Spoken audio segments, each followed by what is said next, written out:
یا ایتھا النفس المطمئنہ، اے وہ جان جو مطمئن رہی.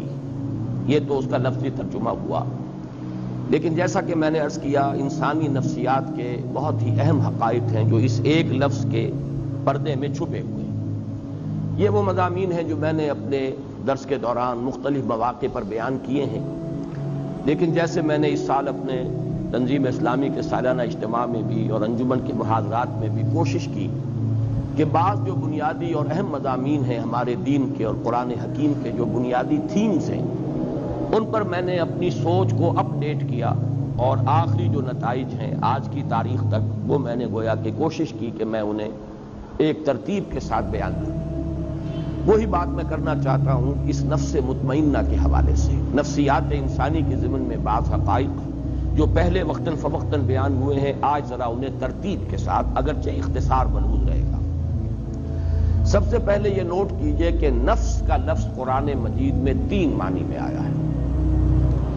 ایک اس کے معنی ہے کوئی شخصیت، مکمل شخصیت، کسی کی ذات پوری کی پوری ذات.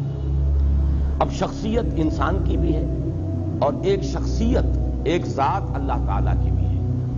لہذا یہ لفظ اگرچہ انسانی شخصیت کے لیے تو قرآن مجید میں بے شمار مرتبہ آیا ہے، لیکن میں صرف یہ نوٹ کرا لینا چاہتا ہوں کہ اللہ کے لیے بھی لفظ نفس آیا ہے.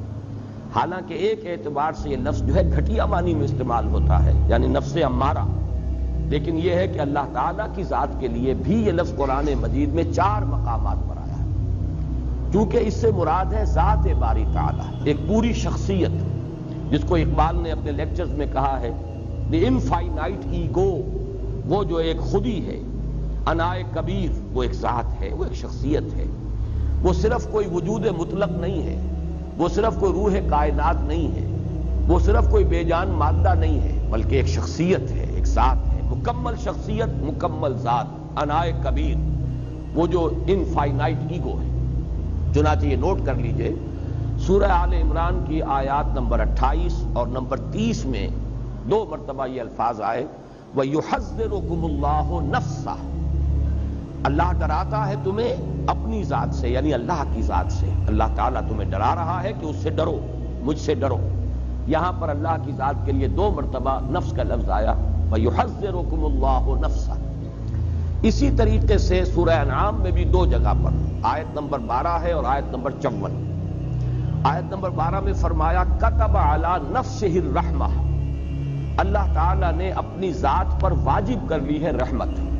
رحمت کو اس نے اپنی ذات پر، اپنے آپ پر واجب کر لیا.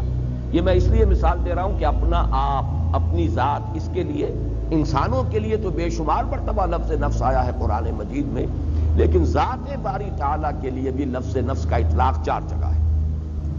سورہ انعام کی آیت نمبر 54 میں فرمایا كَتَبَ رَبُّكُمْ عَلَى نَفْسِهِ الرَّحْمَةَ، تمہارے رب نے اپنی ذات پر، اپنے آپ پر رحمت واجب کر لی، لکھ لی. تو یہ 4 مقامات ہیں قرآن مجید کے جن میں ذات باری تعالیٰ پر بھی لفظ نفس کا اطلاق ہے. اور ایک اس وقت ذہن میں آیا ہے کہ یہ نوٹ کرا دوں کہ یہ اصول میں نے بارہا عرض کیا ہے کہ اہم مضامین قرآن مجید میں 2 دفعہ ضرور آتے ہیں.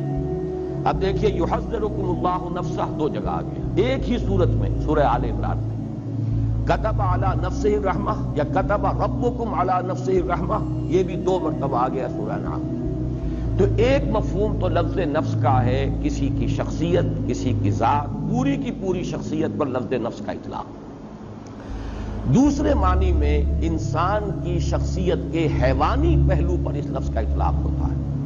اب اس کے پیچھے وہ پورا فلسفہ جو میں بارہا بیان کر چکا ہوں کہ قرآن مجید سے جو رہنمائی ملتی ہے وہ یہ ہے کہ انسانی شخصیت کمپوزٹ ہے، مرکب وجود ہے انسان کا.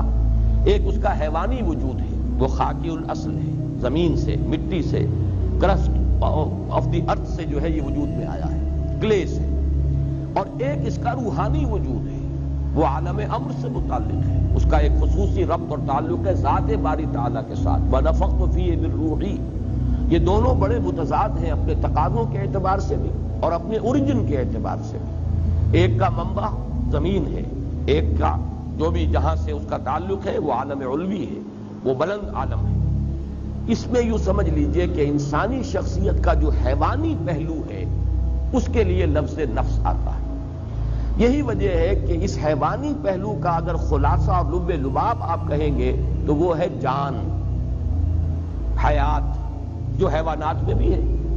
کتے میں بھی جان ہے، بلی میں بھی جان ہے، گھوڑے میں بھی جان ہے، گدھے میں بھی جان ہے، گھاس کے تنکے میں بھی جان ہے۔ یہ تمام جو ہے، چاہے وہ نباتاتی حیات ہو اور چاہے وہ حیواناتی حیات ہو، زمینی حیات جو ہے، اس میں زندگی جو ہے قدر مشترک ہے۔ انسان کا بھی جو حیوانی وجود ہے وہ صرف جسم نہیں، جسم جمع حیات، یہ زندگی جو ہے یہ ہے در حقیقت جو حیوان انسان ہے۔ تو اس کا چونکہ لب لباب جو ہے اس حیوانی وجود کا وہ ہے جان، لائف، حیات، اس لیے سورہ انعام ہی کی آیت نمبر 93 میں فرمایا گیا کہ فرشتے جب روح قبض کرنے کے لیے، جان نکالنے کے لیے آتے ہیں۔ اب یہ روح قبض کرنے کا لفظ بھی میری زبان پر آ گیا غلط العام کے اعتبار سے، حالانکہ اس وقت جان قبض کی جاتی ہے، جان نکالی جاتی ہے، روح کا معاملہ نہیں ہے، وہ ایک علیحدہ بحث ہے۔ اس کے لیے جو الفاظ آئے اخرجوا انفسکم الیوم تجزون عذاب الہون، نکالو اپنی جانیں، آج تمہیں عذاب دیا جائے گا جو رسوائی والا عذاب ہے، رسوا کن عذاب ہے۔ تو جان جب نکلتی ہے اس حیوانی وجود میں سے تو وجود تو یہی رہ گیا، جسم تو رہ گیا یہ، لیکن جسم تو در حقیقت مٹی کا ایک ڈھیر ہے، مٹی سے آیا ہے۔ اس کا جو اصل حاصل ہے خلاصہ، جیسے کہ کتے میں اس کی جان جو ہے وہ اصل شے ہے، ورنہ اس کے بعد جو ہے گل سڑ جائے گا اور اس کا کوئی حقیقی وجود نہیں ہے۔ اسی طرح حیوانی وجود جو انسان کا ہے اس کا بھی اصل لب لباب جان ہے، حیات ہے، لائف ہے، باقی ورنہ یہ جسم جو ہے یہ تو تحلیل ہو کر اور منتشر ہو کر مٹی میں مل جائے گا۔ تو جان کے لیے بھی اس قرآن مجید میں لفظ اخرجوا انفسکم، نکالو اپنی جانیں۔ اور یہی دوسرا پہلو ہے کہ جس کے لیے سورہ یوسف کی آیت نمبر 53 میں اور جو 13ویں پارے کی پہلی آیت ہے اس میں لفظ آیا ہے ان النفس لامارۃ بالسوء۔ کیونکہ یہ حیوانی وجود ہے انسان کا، تو جو حیوانی جبلتیں ہیں، جو اینیمل انسٹنکٹس ہیں، جو محرکات عمل ہے حیوانی، وہ سب کے سب اس کے ساتھ متعلق ہے۔ یہ ہمارے حقیقی وجود کا ایک رخ ہے، ایک پہلو ہے۔ یہ آدھا وجود ہے انسان کا جو حیوانی وجود ہے، اس اعتبار سے اس کے لیے نفس کا لفظ آیا، لیکن نفس کے ساتھ صفت آئی ان النفس لامارۃ بالسوء، جس کے لیے کہ ہمارے ہاں عام طور پر، خاص طور پر صوفیانہ لٹریچر میں نفس امارہ کا لفظ استعمال ہوتا ہے، حالانکہ قرآن مجید میں یہ ترکیب اس طور سے نہیں آئی، النفس الامارہ یہ لفظ نہیں آیا، ان النفس لامارۃ بالسوء، یعنی یہ جو حیوانی نفس ہے انسان کا یہ تو لازماً برائی کا حکم دے گا۔ کیوں دے گا؟ اس لیے کہ یہ اینیمل انسٹنکٹس جو ہیں یہ بلائنڈ ہیں۔ انسان کو بھوک لگتی ہے، پیٹ کھانے کو مانگتا ہے، اسے اس سے غرض نہیں ہے کہ وہ حلال کھانا کھا رہا ہے یا حرام کھا رہا ہے، اسے تو اپنی بھوک کی سیٹسفیکشن درکار ہے۔ پھر یہ کہ وہ فی نفسہ ہی وہ گوشت جو ہے چاہے بکری کا ہے اور چاہے وہ سور کا ہے، نفس کو تو اس سے بھی تعلق نہیں۔ پھر بکری کا بھی ہے تو حلال ذریعے سے کمایا گیا یا حرام ذریعے سے کسی کی جیب کاٹ کر جا کر بکری کا گوشت خرید لیا گیا، ان چیزوں سے نفس کو بحث نہیں۔ اسے تو جو بھی ٹینشن اندر ڈیولپ ہو جاتا ہے، بھوک کا ٹینشن انسانی نفس کے اندر، اسے اپنی تسکین چاہیے اور وہ تسکین پیٹ کو بھرو۔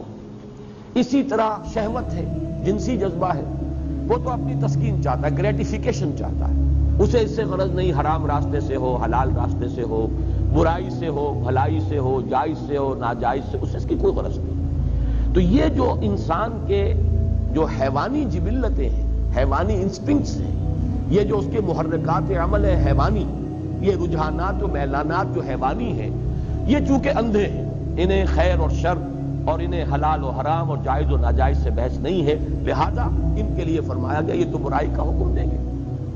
پھر ان کے اندر بعض وہ جبلتیں بھی ہیں، جیسے کہ ایڈلر نے جس کو کہ آئیڈینٹیفائی کیا، دی ارج ٹو ڈومینیٹ، انسان چاہتا ہے کہ غلبہ حاصل کرے، دوسروں پر تفوق، حب تفوق۔ اب اس میں بھی انسان اندھا ہو جاتا ہے، جائز راستے سے ہو، ناجائز سے ہو، لوگوں کے حقوق تلف کر کے ہو، لوگوں پر اپنا جو ہے قہاری اور اپنے جبر کو مسلط کرنے سے ہو، لیکن چاہتا ہے انسان کہ اسے تفوق اور فوقیت حاصل ہو جائے۔ یہاں یہ نوٹ کر لیجئے کہ در حقیقت جدید نفسیات جو ہے وہ انسانی شخصیت یا نفسیات انسانی کے صرف اس پہلو سے بحث کرتی ہے، کیونکہ روحانی وجود اس کے دائرہ تحقیق و تفتیش سے خارج ہے۔ نظر آنے والا وجود یہی ہے ایکسپیریمنٹ کا اگر موضوع بن سکتا ہے یہی وجود بن سکتا ہے. آج کل کی سائیکالوجی جو ہے وہ ایکسپیریمنٹل سائیکالوجی ہے، وہ اس کا اصل اس کی اساس فزیولوجی پر ہے. علم عضویات جو ہے انسان کے جو اعضاء ہیں ان کا وظائف الاعضاء یہ اس کی بنیاد ہے، اور اس کے لیے سائنٹیفک اب تحقیقات ہوتی ہیں. نظریاتی پہلو اس میں بہت کم رہ گیا ہے، اصل جو ہے عضویاتی پہلو ہے اور سائنٹیفک اور حقائق کے پہلو. تو ظاہر بات ہے اس کا موضوع بنے گا انسان کا یہ حیوانی وجود. یہی ہے کہ جس کو آپ دیکھ سکتے ہیں، اس کی تحلیل کر سکتے ہیں، اس کا تجزیہ کر سکتے ہیں. تو یہ جو موضوع ہے جدید نفسیات کا، اس میں کوئی شک نہیں کہ ماننا پڑتا ہے کہ بہت سے ماہرین نفسیات جو ہیں، جدید نفسیات کے ماہر، انہوں نے واقعتاً بڑی گہرائی میں مشاہدہ کیا ہے. اگرچہ جو اس پر انہوں نے پھر جو نظریات ڈیولپ کیے ہیں، چونکہ یکرخا مطالعہ ہے ان کا، انسان کی پوری شخصیت تو ان کے موضوع غور و فکر کا موضوع ہی نہیں ہے. انسان کا جو روحانی وجود ہے وہ ان کے دائرہ تحقیق و تجسس میں آتا ہی نہیں، لہذا وہ یک طرفی بات ہے. جیسے کہ دجال کے بارے میں، فتنہ دجالیت کے بارے میں کہا کہ وہ یک طرفہ ایک ترقی ہے انسان کی.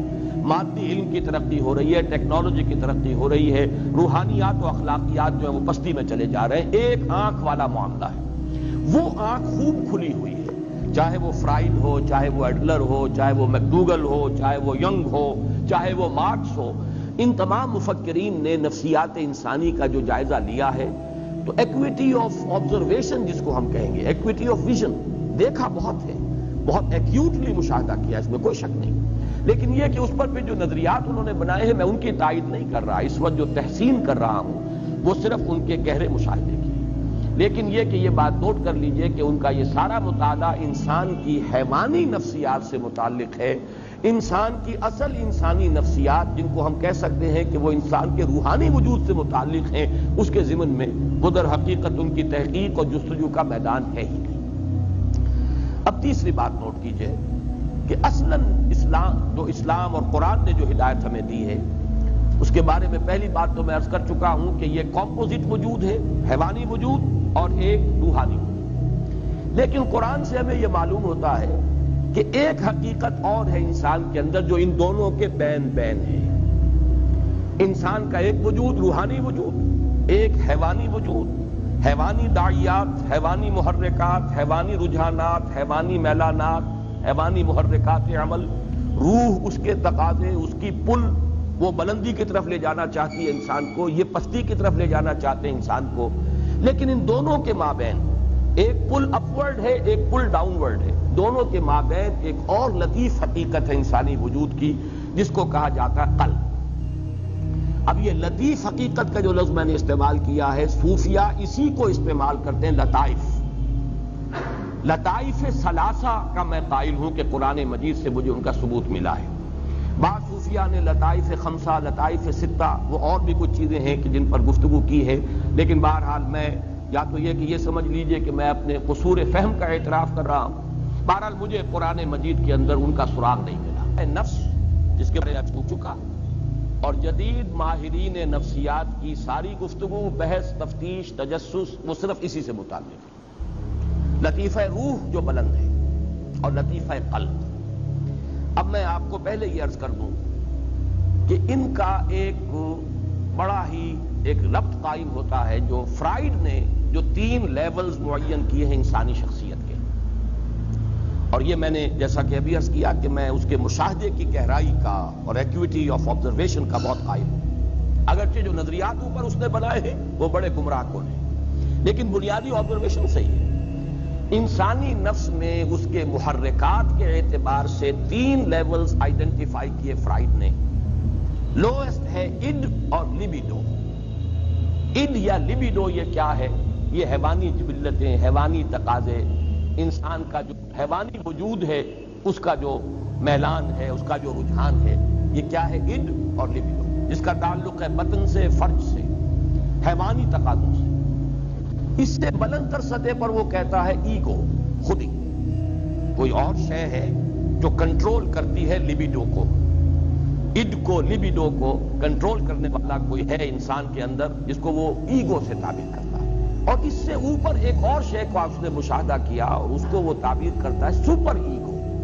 اس ایگو سے اوپر بھی ایک ایگو ہے، ایک اور بلند تر خودی ہے ایک خودی عام ہے اور ایک خودی اس سے بھی بلند ہے، سپر ایگو۔ اس سپر ایگو کی جو توجیہ اس نے کی ہے وہ گمراہ کن ہے، لیکن میں جو اس وقت اس کی طرف تعریف کر رہا ہوں وہ اس اعتبار سے کہ 3 لیولز کو جو اس نے آبزرو کیا اور آئیڈینٹیفائی کیا، یہ بھی اس کے مشاہدے کی گہرائی جو ہے اور اس کے اوپر دلالت کرتا ہے۔ ان لطائف ثلاثہ جو کورسپونڈنگلی قرآن مجید میں آئے ہیں وہ نفس امارہ یا حیوانی نفس، یہ ہے اِڈ یا لیبیڈو۔ ایگو یہ قلب ہے، لطیفہ قلب ہے، اور سپر ایگو یہ در حقیقت لطیفہ روح ہے۔ یہ 3 لطائف ہیں انسان کے اندر۔ اب نوٹ کیجئے اس کو، روح کا مسکن ہے قلب، روح مکین ہے قلب کی، اور باقی پورا وجود حیوانی جو ہے وہ گویا کہ وہ انسان کے اِڈ یا لیبیڈو سے عبارت ہے، وہ نفس امارہ ہے۔ اب قرآن مجید جو ہمارے سامنے حقائق بیان کرتا ہے ان کو اگر اس ترتیب سے میں بیان کروں تو یوں ہے کہ قلب منبع ارادہ ہے۔ ہمارے وجود میں ارادہ جو ہے اس کا منبع اور سرچشمہ دل ہے، قلب۔ وہ جو غالب نے کہا جانتا ہوں ثواب طاعت و زہد پر طبیعت ادھر نہیں آتی، دل نہیں مانتا، دل نہیں راغب ہو رہا، دل مان جائے تو بس تو پھر تو ہر معاملہ درست ہو جائے گا۔ یہ دل جسے ہم کہتے ہیں یہ قلب منبع ارادہ ہے۔ البتہ اس قلب کے اوپر، اور دیکھیے لفظ قلب کیا ہے، قلب کا مادہ ہے جس کے معنی ہے بدلنا۔ جیسے اس دل کو میں نے بار عرض کیا ہے یہ ہمارے جسم کا ایسا عضو ہے، یہ قلب، اسے کبھی آرام نہیں ہے، باقی تمام اعضاء کو آرام ملتا ہے، ہمارے تمام خلیات جو ہیں انہیں آرام ملتا ہے، دماغ بھی آرام کرتا ہے، کم سے کم 2-3 گھنٹے سوتا ہے، نہ خواب دیکھتا ہے نہ کچھ اور سوچتا ہے، لیکن یہ کہ اس کے بعد اس کا آرام پورا ہو جاتا تو خواب دیکھنا شروع کر دیتا۔ آپ سو رہے ہیں لیکن خواب دیکھ رہا ہے، وہ دماغ چل پڑا اس کی مشین، لیکن کچھ عرصہ اسے آرام کا درکار ہے، سوائے اس قلب کے کہ اس کے آرام کا مطلب موت ہے، فزیکل ڈیتھ۔ لہذا یہ ہر وقت کبھی سکڑ رہا ہے اور کبھی وہ پھیل رہا ہے، اس کے لیے ہر وقت تبدیلی کی کیفیت ہے، تو اس سے بھی ایک اس کے لفظ کا مناسبت قائم ہوتی ہے اس کی حقیقت کے ساتھ۔ اس قلب کے اوپر 2 اثرات پڑتے ہیں، ایک طرف روح کے اثرات پڑ رہے ہیں اور دوسری طرف نفس امارہ کی پل ہے اس پر، اور اس کو صحیح تر تعبیر کریں گے ہم ایمانی حقائق کی روشنی میں کہ یہ قلب جو ہے اس کے اندر روح انسانی ہے جو روح ربانی ہے حقیقت کے اعتبار سے، نفخت فیہ من روحی۔ یا تو یہ قلب جو ہے شفاف آئینے کے مانند ہوتا ہے جس میں سے اس روح کے انوار چھن چھن کر پورے وجود کو نورانی بنا دیتے ہیں۔ نفس امارہ کی گرفت نہیں ہے قلب پر، بلکہ جو انوار روح ہیں، روح کے انوار وہ قلب کے آئینے میں سے، شفاف آئینے میں سے چھن چھن کر باہر آ رہے ہیں اور پورے وجود کو منور کر دیا ہے۔ یا یہ ہے کہ اِڈ یا لیبیڈو نفس امارہ کا اتنا تسلط ہو گیا ہے قلب پر، اس کی شہوت، اس کی خواہشات، اس کی دنیاوی جو تمنائیں اور آرزوئیں ہیں، طول عمل ہے، اس سب نے اس قلب کو سیاہ کر دیا، یا جیسے حدیث میں آتا ہے قلب کو بند کر دیا۔ حضور نے باقاعدہ مٹھی بند کی۔ انسان جب گناہ کرتا ہے تو ایک داغ پڑ جاتا ہے، پھر گناہ کرتا ہے پھر دوسرا داغ پڑ گیا، توبہ کرتا ہے تو دھل جاتا ہے داغ، توبہ نہیں کرتا تو داغ پر داغ، یہاں تک کہ اسے ہم یہ بھی کہہ سکتے ہیں کہ وہ سیاہ ہو جاتا ہے۔ اگر سیاہ ہو گیا ہے تو اب روح جو ہے اندر دفن ہو گئی، اس کا نور اب نکل کر وجود انسانی میں سرایت نہیں کر سکتا۔ اب یہ ظلمت ہی ظلمت ہے، تاریکی ہی تاریکی ہے، وجود حیوانی جو ہے اس کے اندر اب کوئی نورانیت باقی نہیں رہے گا۔ یہ ہے وہ کیفیت جس کو حضور نے فرمایا پھر دل بند ہو جاتا ہے، اور اسی کو قرآن کہتا ہے ختم اللہ علی قلوبہم وعلی سمعہم، جب کسی تھیلی کو بند کر دیتے ہیں تو اوپر مہر لگا دیتے ہیں، اب کوئی شے اس میں نہ نکلے گی نہ اس کے اندر داخل ہوگی۔ تو دل میں سے نہیں نکل سکتے انوار روح کے، اور دل میں داخل نہیں ہو سکتی کوئی نصیحت، کوئی موعظت، اس لیے کہ مہر لگ چکی ہے۔ یہ کیفیت کیا ہے؟ یہ وہ کیفیت ہے کہ قلب انسانی پر فیصلہ کن غلبہ ہو گیا ہے۔ جو حیوانی میلانات ہیں، ظلمات نفس ہیں، انہوں نے ایسا تسلط کر لیا ہے کہ یا تو یوں کہیے کہ اس پر کوٹنگ آ گئی ہے، سختی آ گئی ہے دل کے اوپر، یا وہ دل کا جو باہر کا حصہ ہے وہ اتنا سیاہ ہو گیا ہے، اتنا بند ہو گیا ہے دل کہ اب اندر جو روح ہے وہ دفن ہو کر رہ گئی۔ اس کو نوٹ کر لیجئے، لفظ دفن میں خاص طور پر استعمال کر رہا ہوں اس لیے کہ ذرا آگے ہم چلیں گے قد افلح من زکاہا وقد خاب من دساہا. دسا یا دسو کے معنی ہے کسی شے کو دفن کر دینا. یہ لفظ آگے آ جائے گا. اب تیسری ہی صورت ہے، بلکہ اگلے ہفتے انشاءاللہ ہفتے کو ہم یہ سورۃ الشمس پڑھیں گے. اور یا پھر دوسری شکل ہے جو میں نے عرض کیا کہ اگر آئینہ قلب صاف اور شفاف ہے تو روح کے انوار اس میں سے نکل رہے ہیں اور اس نے پورے وجود حیوانی کو منور کر دیا ہے. یہ ہے دو ایکسٹریم کنڈیشنز. اس دوسری کنڈیشن کی ایکسٹریم صورت جو ہے وہ ہے شخصیت محمدی صلی اللہ علیہ وسلم. یہ نہیں تھا کہ آپ کے ساتھ نفس تھا نہیں، یہ نہیں تھا کہ آپ کے اندر جو ہے جسمانی تقاضے تھے نہیں، یہ نہیں تھا کہ آپ کو بھوک نہیں لگتی تھی یا آپ کے اندر جو ہے وہ جنسی تقاضا نہیں، سب تھے. لیکن یہ کہ اس سب کے اوپر روح محمدی کے انوار ایسے فیصلہ کن طور پر غالب ہو چکے تھے کہ پورا وجود نورانی ہو چکا تھا. اس اعتبار سے حضور کو اگر نور مجسم کہا جائے تو مجھے کوئی اعتراض نہیں اس معنی میں. وہ جس کو آگے بڑھا کر جو فلسفے اس پر ایجاد کر لیے گئے وہ علیحدہ شے ہے، لیکن اس معنی میں کہ روح محمدی صلی اللہ علیہ وسلم اتنی اس کی نورانیت قوی ہے اور جو نفس ہے وہ حضور نے اس طور سے اس پر قابو پا لیا کہ روح کے انوار سے آپ کا پورا وجود جو ہے وہ منور ہو گیا.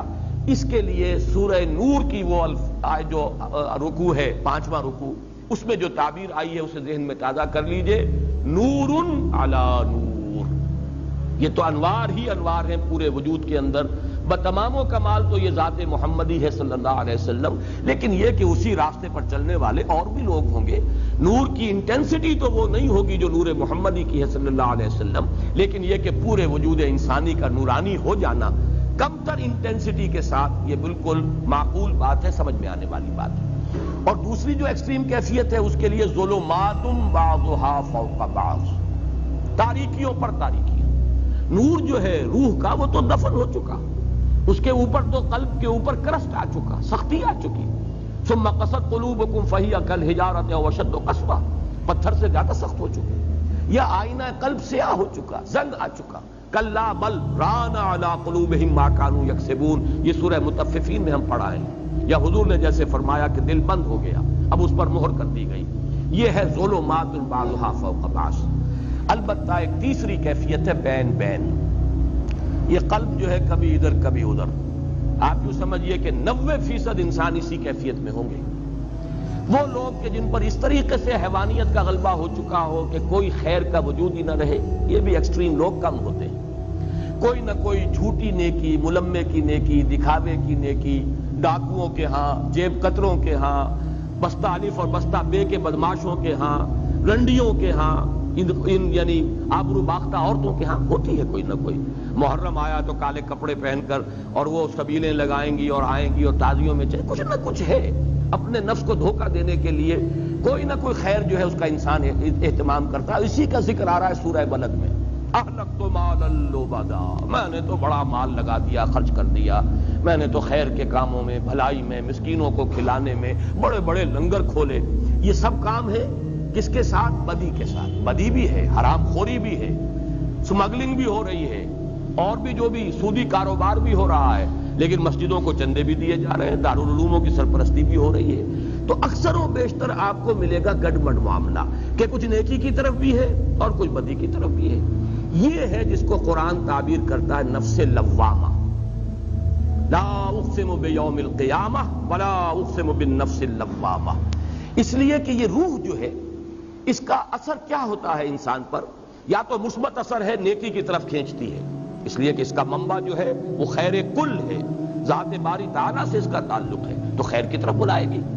دوسرے یہ، اور اسی اعتبار سے مغرب کے فلسفے میں ڈیوائن سپارک کا جو لفظ آتا ہے ادب میں، انسان کے اندر ایک روح ملکوتی ہے، ایک شعلہ ملکوتی ہے. حیوانات سے ممتاز ہو جاتا ہے انسان اس اعتبار سے کہ انسان کے اندر ایک شعلہ ملکوتی موجود ہے، ڈیوائن سپارک موجود ہے. حیوان کوئی ایسا نہیں ہوگا، کوئی کتا اپنی ہڈی پر دوسرے کتے کو بس پڑتے نہیں آنے دے گا. لیکن انسان ہو سکتا ہے کہ ایک روٹی اس کے پاس ہو اور کوئی اور بھوکا آئے تو وہ آدھی اس کو دے دے یا چوتھائی دے دے، کچھ نہ کچھ دے دے. معلوم ہوا کہ انسان حیوان سے ممیز ہے، انسان کے اندر کوئی اور شے ہے، حیوانی جبلتوں اور حیوانی تقاضوں سے بلندتر کوئی حقیقت انسان کی ہے، جس کو کہ مغرب کے ادیبوں نے بھی مانا، اس سے کہا ہے کہ وہ ڈیوائن سپارک ہے. بہرحال نفس، یہ جو روح ہے انسان کے اندر، اس کا مثبت تقاضا کیا ہے؟ خیر کی طرف دعوت، اور منفی اس کا مظہر کیا ہے؟ جب انسان کسی برے کام کا ارتکاب کرتا ہے تو ملامت، اسی کو آپ کہتے ہیں کانشنس، اسی کو آپ کہتے ہیں ضمیر، اسی کو قرآن نے کہا ہے نفس لوامہ، لا اقسم بیوم القیامہ ولا اقسم بالنفس اللوامہ، یہ نفس لوامہ ہے۔ تو گویا کہ یہ جو ہماری صوفیانہ اصطلاحات ہیں، نفس امارہ، نفس امارہ سے مراد ہمارا حیوانی وجود، جو بلائنڈ ہے اسے خیر شر سے، حلال حرام سے، جائز ناجائز سے کوئی بحث نہیں۔ اگر یہ غالب آ گیا تو ظلمات بعضها فوق بعض، کوئی ملمے کی نیکی بھی نظر نہیں آئے گی، جھوٹ موٹ کی بھی کوئی روشنی نظر نہیں آئے گی۔ اور دوسرا کیا ہے؟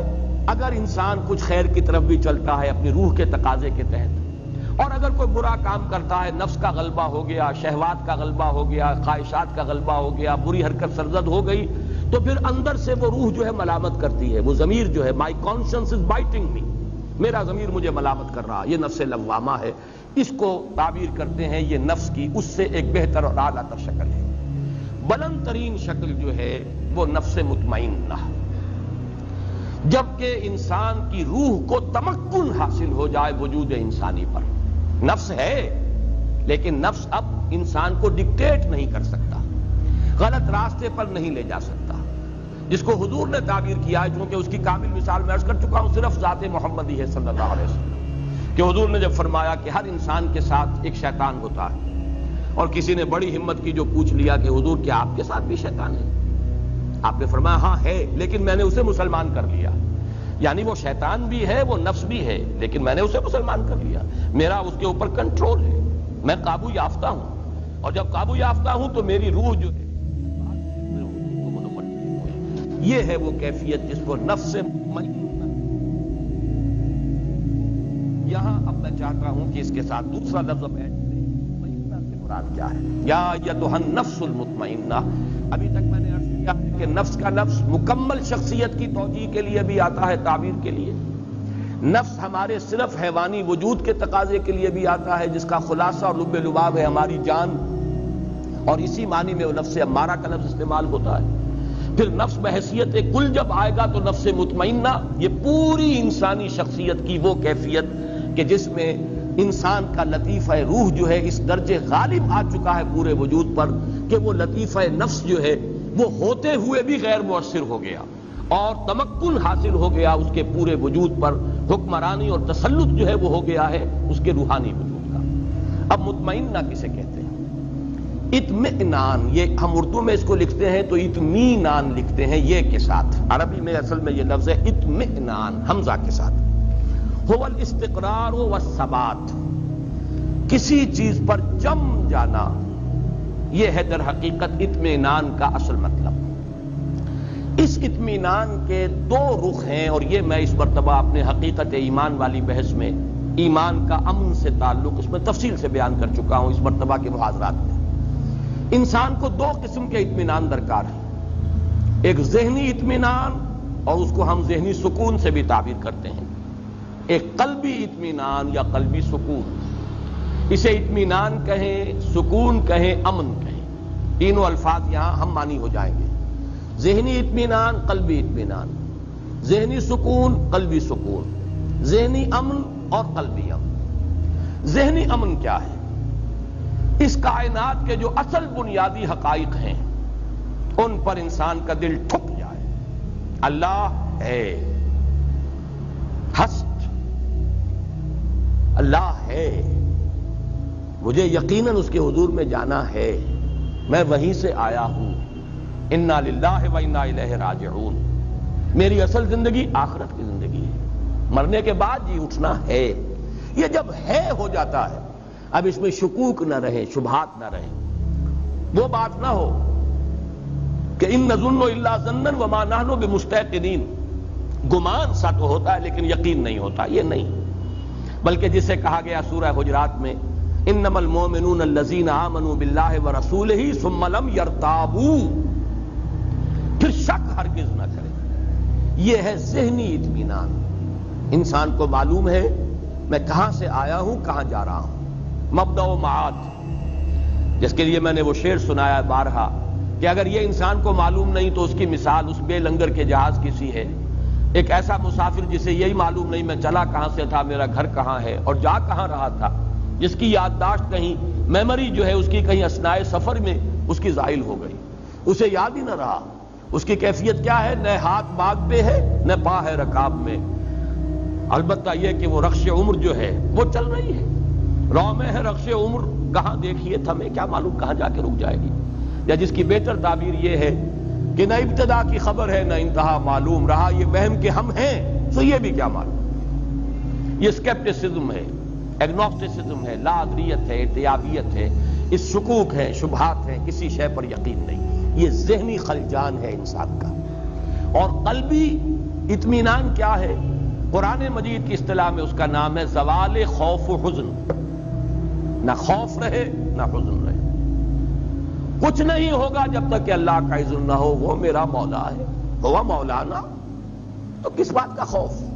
جو ہوگا خیر ہوگا، اس لیے کہ بیدک الخیر، اللہ کے ہاتھ میں خیر ہی خیر ہے، تو ڈر کس کا؟